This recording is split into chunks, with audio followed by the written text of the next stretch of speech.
The first full revision of life-saving resuscitation guidance since 2020 was recently released. It has updated opioid overdose recommendations, choking guidance, and other life-saving interventions. Pediatrician Dr. Maria Kowal joins me now to tell us more about these updates. Thanks for being here, Doctor. Thanks so much for having me. So the choking guidelines for children and adults have been updated. Could you tell us what's changed? Yes, so the new guidelines would like us to deliver 5 back blows, hits to the back, followed by 5 abdominal thrusts, and that's for children and for adults. The reason for this is it's a 2-prong force approach. The blow to the back will initiate a cough and help to loosen if there's a foreign body lodged. And the abdominal thrusts will help to, use pressure to and force to hopefully expel the foreign body. Talk now, too, about the guidance in giving the use of naloxone in an opioid overdose and how that's a life-saving measure.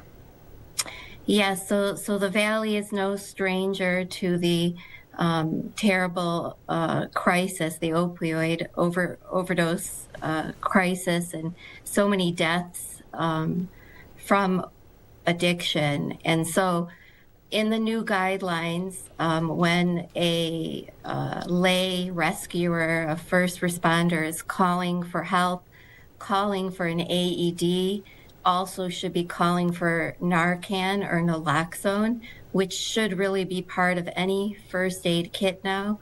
It is a medication that is an opioid antagonist, so its job is to block opioids such as fentanyl, heroin, that a person may have overdosed on, and block their deleterious effects that cause respiratory depression or even make people stop breathing.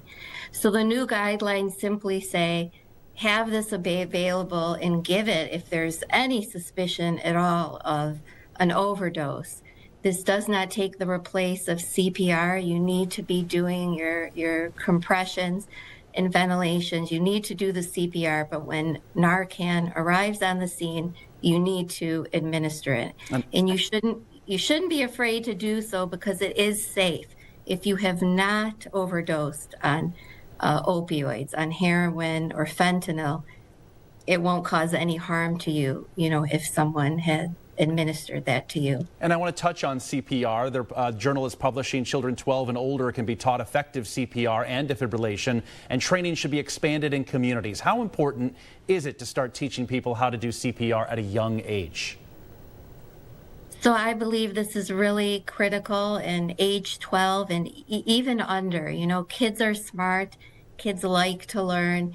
They need to be introduced what CPR is, what the AED device is, what we actually do, where to find the AED in the schools, in the churches, on the sports fields.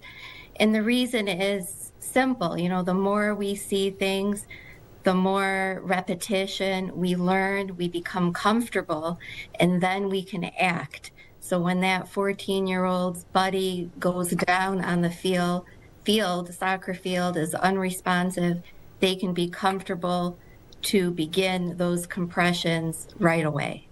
Well, Dr. Maria Kowal, thank you so much for joining us. We appreciate the updates on the new guidance. Thank you so much for having me.